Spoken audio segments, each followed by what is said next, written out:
So may I ask the gentleman, what will happen if we prematurely dismiss the case and the Supreme Court subsequently grants the MR and reverses its own decision?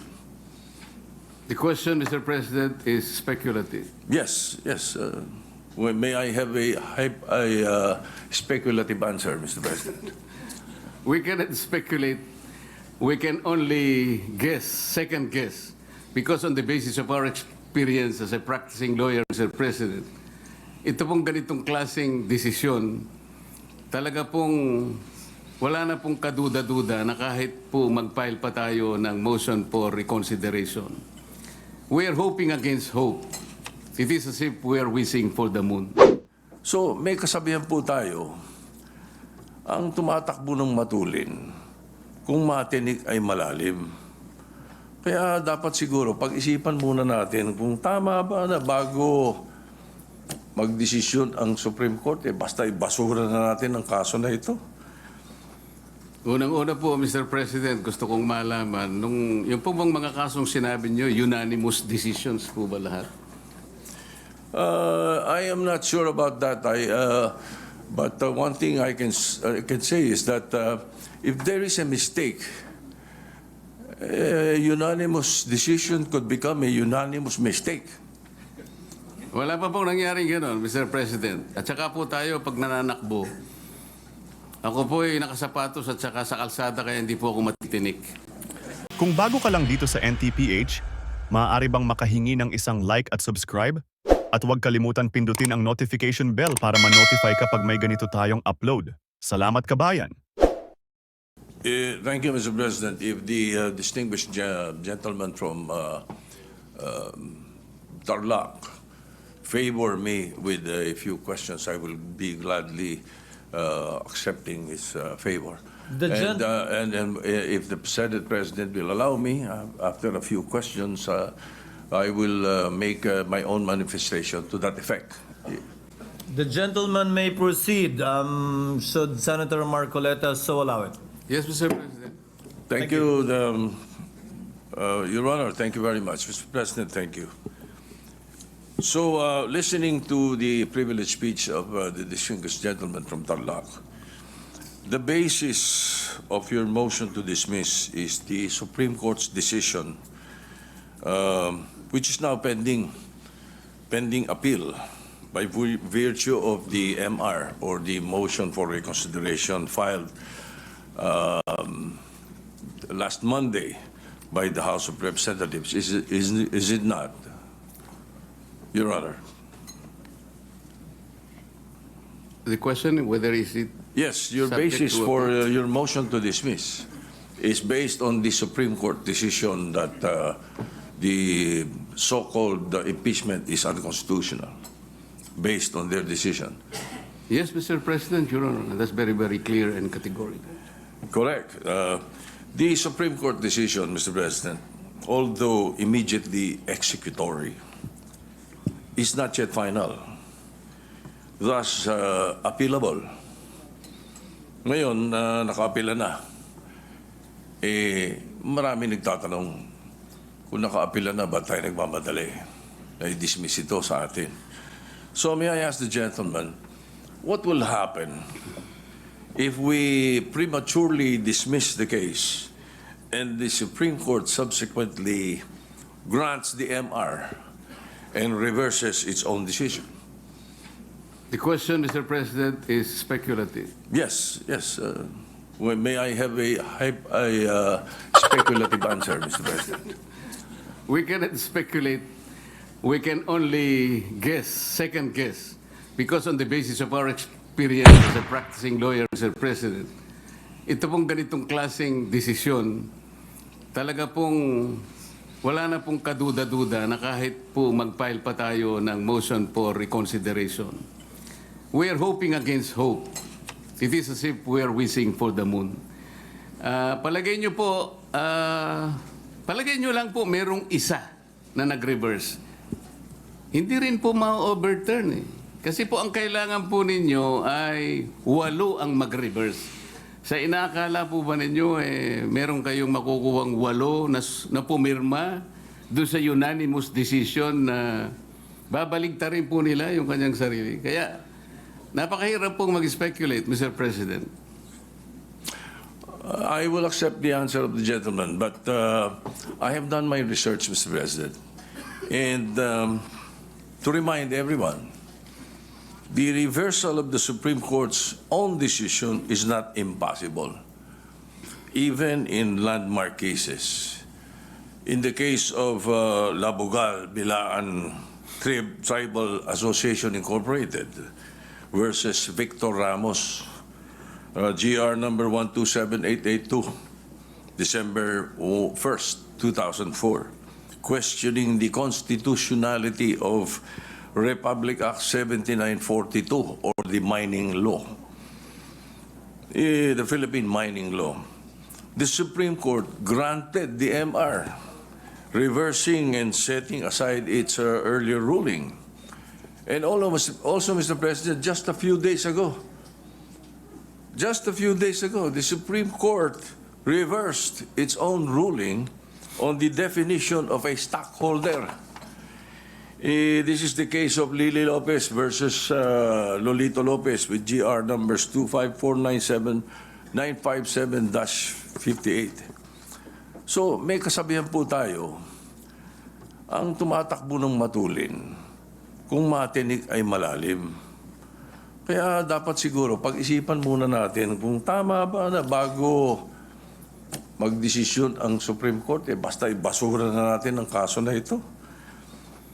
Unang-una po, Mr. President, gusto kong malaman, yung po bang mga kasong sinabi nyo, unanimous decisions po ba lahat? I am not sure about that. But one thing I can say is that if there is a mistake, unanimous decision could become a unanimous mistake. Wala pa pong nangyaring gano'n, Mr. President. At saka po tayo, pag nananakbo, ako po ay nakasapatos at saka sa kalsada kaya hindi po ako matitinik. Well, Mr. President, there's always a first time. Regardless of whether it's unanimous or not, unanimous decision does not bar an appeal or a reversal, Mr. President. That is one thing for sure. Now, secondly, where is the ball, Mr. President? Or meaning the impeachment case itself? Is it in the Senate or in the impeachment court? Didn't the impeachment court throw it back, remanded, returned to the House of Representatives? So what are we dismissing in the Senate kung wala sa atin ng kaso? Can we continue hearing the case and dismissing it without the impeachment case in our hands? Can we throw the ball out when the ball is not in our possession? Siguro naman dapat magkaroon tayo ng tinatawag nating sense of proper sequencing of moves. Nasaan po ba yung impeachment case? Mr. President, kanina po sa aking clarificatory statement, ang sabi ko nga po, yung ginawa pong initial proceedings noong 19th Congress Senate, yun po ay nangyari sa panahon po ng 19th Congress at lahat po yun ay naisantabi lahat sapagkat natapos nga po ang termino ng 19th Congress on June 30, 2024. Kaya po natin sinasabi, Mr. President, na dinidismiss na po natin ngayon sapagkat tayo po ang nasa lugar na sinasabihan ng Korte Suprema nung sabihin niyang ito ay immediately executory. Sino pong mag-i-execute nun? Hindi naman po i-execute yun ng House of Representatives. Maliwanag naman po na tayo lamang ang tinakdaan ng kataas-taasang hukuman na gumawa ng paraan para isang tabi na po ang usaping ito sapagkat napagtibay nga nila na ito'y unconstitutional, void ab initio, at wala na po tayong jurisdiction para dito. Thank you, Mr. President. Your Honor, thank you. But as I said earlier, not because it is immediate and executory does not mean it's not appealable. Now, to continue, Mr. President, I hope you don't mind. I will be posing a question, but then I will be doing a manifestation based on this question that I will be posing. So I'm certain that the gentleman from Canal Rock has read the 97 pages ruling of the Supreme Court to come up with this motion. So the question is, must we agree on the statement of the decision of the Supreme Court on page 3, page 56, as basis that the one-year ban has set in? With that question, allow me to proceed with my manifestation, with your permission, Mr. President. For the benefit of our colleagues, my colleagues, the last paragraph of page 3 states that, quote, since the 19th Congress terminated, the 3 impeachment complaints became enacted upon, end of quote. Again, this was reiterated in page 56, second paragraph of Roman numeral 5. It says, quote, the House of Representatives, however, was unable to act on the first 3 impeachment complaints because of the adjournment of the 19th Congress. To continue, for constitutional purposes, the first 3 complaints were effectively dismissed. In both instances, Mr. President, the Supreme Court was referring to the February 5, 2025 adjournment. But they have, erroneously believed that the said adjournment is the same adjournment with the sine die adjournment that ends a Congress. It is not. February 5 did not terminate the 19th Congress as stated in the decision. The sine die adjournment of the 19th Congress was on June 13, 2025, wherein the last session day was last June 11. Mr. President, and for the information of the public, there is a world of difference between adjournment versus adjournment sine die. Sa atin, pag nag-adjourn tayo for the Christmas break, nag-adjourn for the Easter break, nag-adjourn for the election period, nothing dies. The treaties, bills, resolutions, anything filed continues. It is never archived. Well, perhaps the lawyers of the ponentes did not realize that, or they were not familiar with the rules of Congress. As I said, this is a world of difference. Now, this is a transcendental case. Ang laking constitutional issue. Wala man lang oral arguments, or at the very least, a consultation with some members of Congress or members of the bar na nakakaintindi ng rules ng Congress regarding the procedure.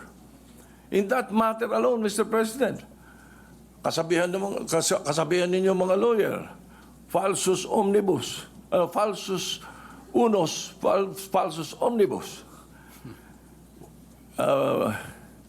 Mistake in one, mistake in all.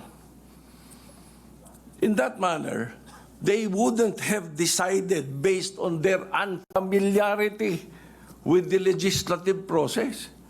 May mali agad eh. Pati ba legislative rules natin gusto nilang palitan? Ganun ba yun?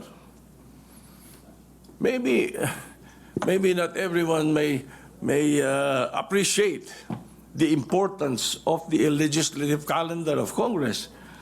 But us, it is a big deal. That's why I'm stressing this point.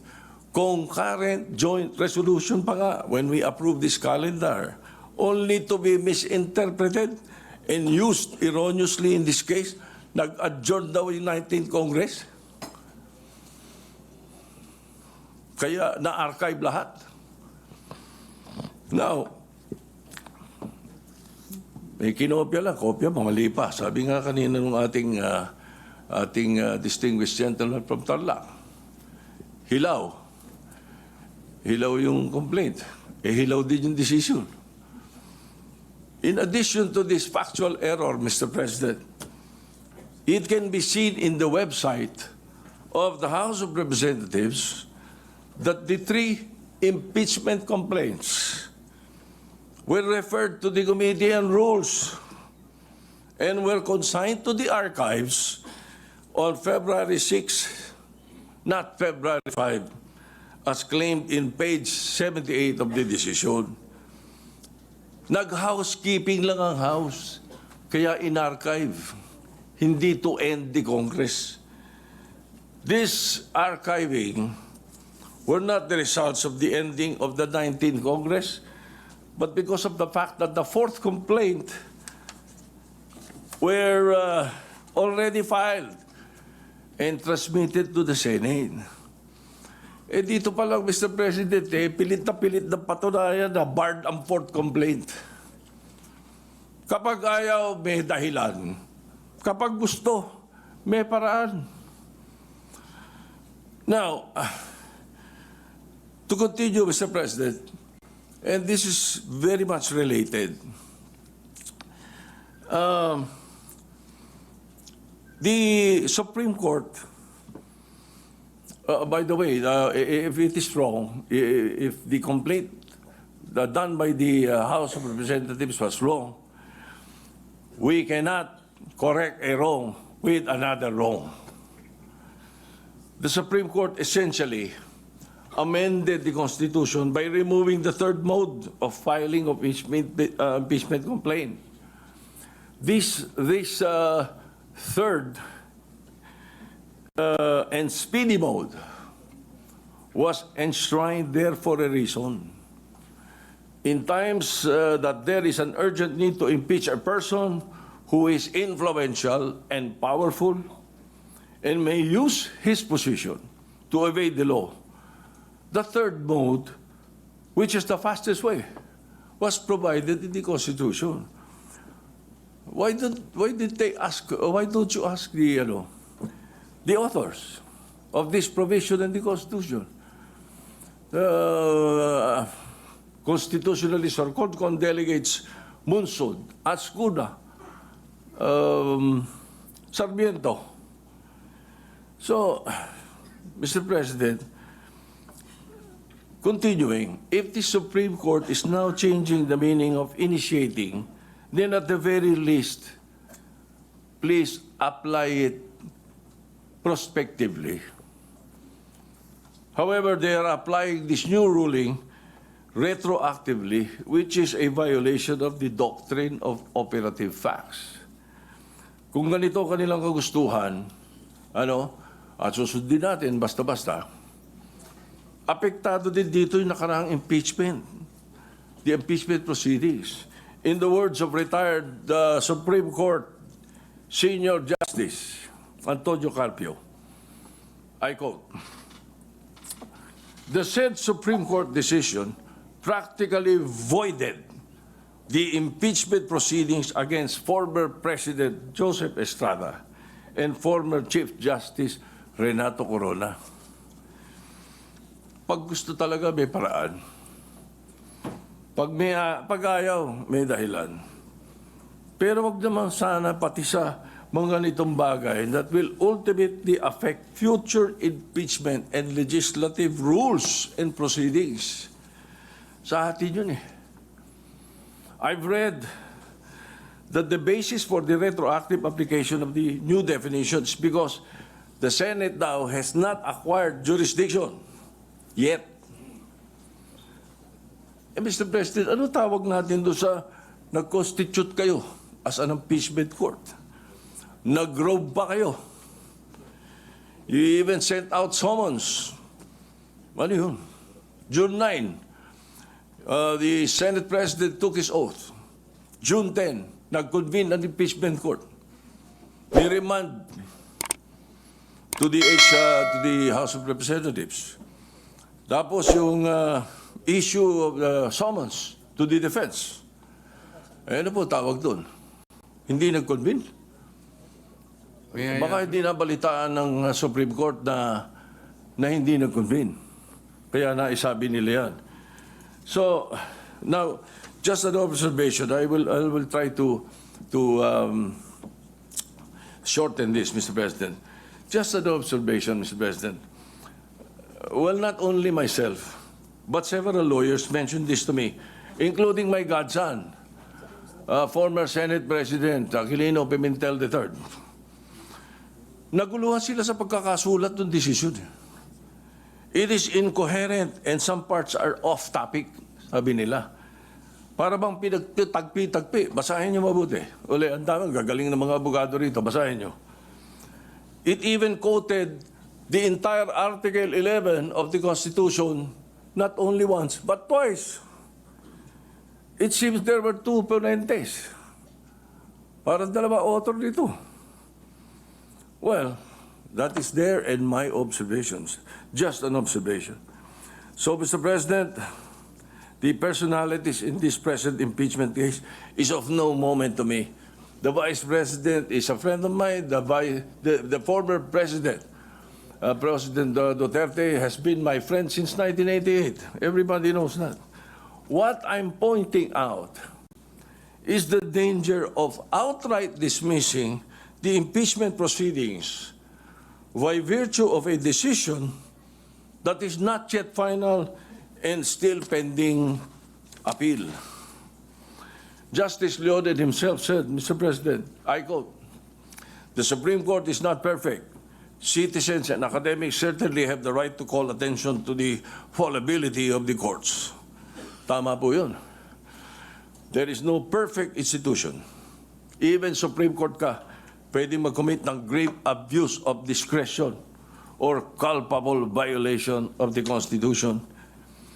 A case decided unanimously does not mean that it is infallible. For all we know, it is a unanimous mistake. That again can be corrected by setting aside and reversing prior pronouncements.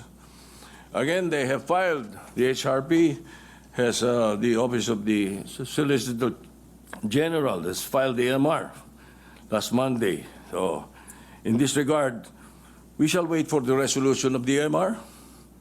Please, let us allow and give chance to the Supreme Court to rectify its decision, which contains clear and blatant errors. For their sake and for the sake of future proceedings, let us not dismiss forthwith. And in that light, considering the motion of the gentleman to motion to dismiss, I move to table the motion to dismiss. A motion to table has a higher precedence than a motion to dismiss. Thank you, Mr. President.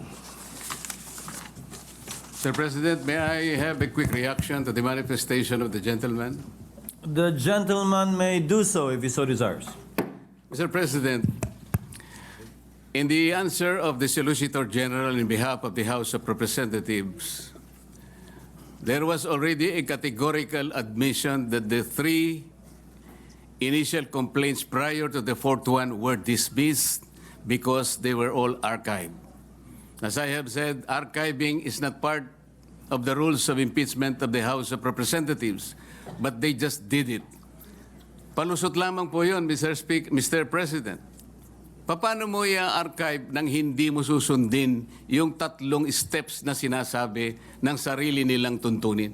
These are not baby steps. These are constitutional steps. At kanina po ipinakita yung slides na yung inclusion in the 10th session day is constitutional. the referral to an appropriate committee is constitutional. There was no referral to any committee. Ang ginawa po nila, tinransmit nila sa Senate without requiring themselves to observe another provision of their own rules. This is to refer to the Justice Committee, where the Vice President might probably be given at least a modicum of right to defend themselves. That is what we call due process. Wala po eh. Inakala po nila na kapag may 1/3 na or more, ay pwede na nilang huwag gamitin yung Section 2 ng kanilang rules. Hindi po nakalagay yun eh. So hindi na po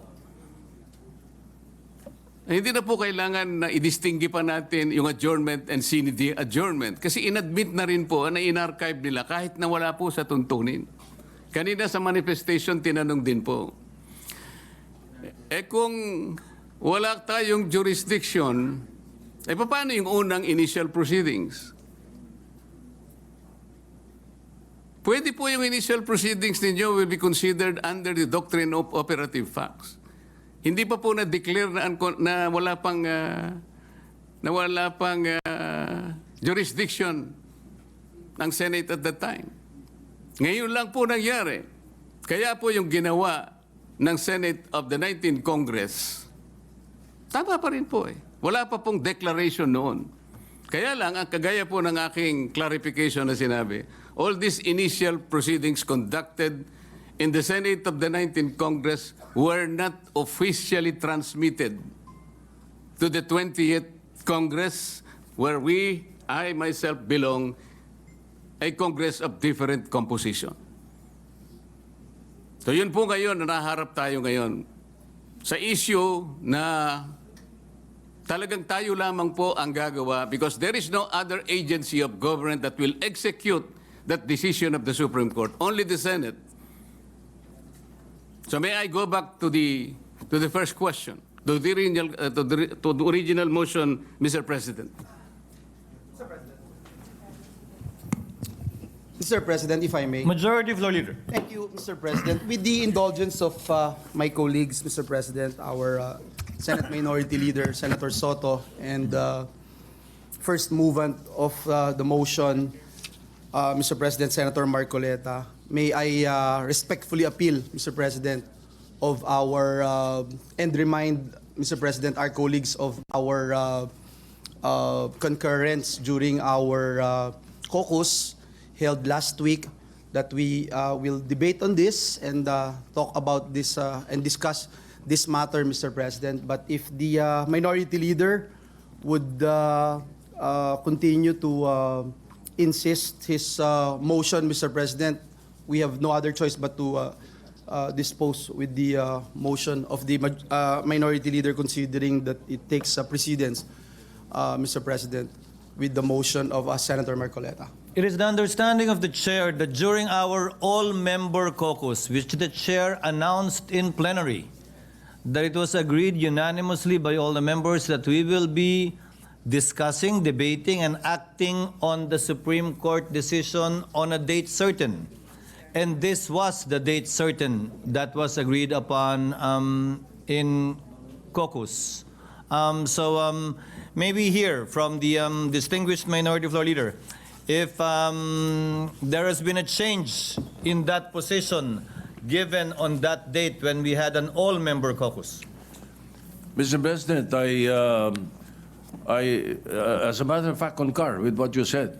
But during that time when we discussed it, there was no MR filed.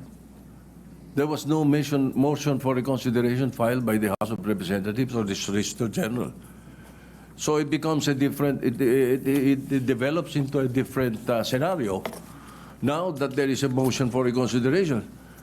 Because again, my question was not clearly answered when I said, what happens if we move to dismiss as what? As a Senate or as impeachment court? I think that is one of the questions that is going to be posed by another member of the Senate, and we wish that you could recognize them to continue debate on this matter. before we decide. But again, my answer is that there was no motion for reconsideration when we agreed to decide on August 6 on the motion to dismiss. That's why my motion is not against the motion to dismiss, Mr. President. It is merely a motion to table the motion to dismiss, which you may be able to take up on the floor even tonight or tomorrow. A motion to table is alive always in parliamentary rules, and you may take it up anytime.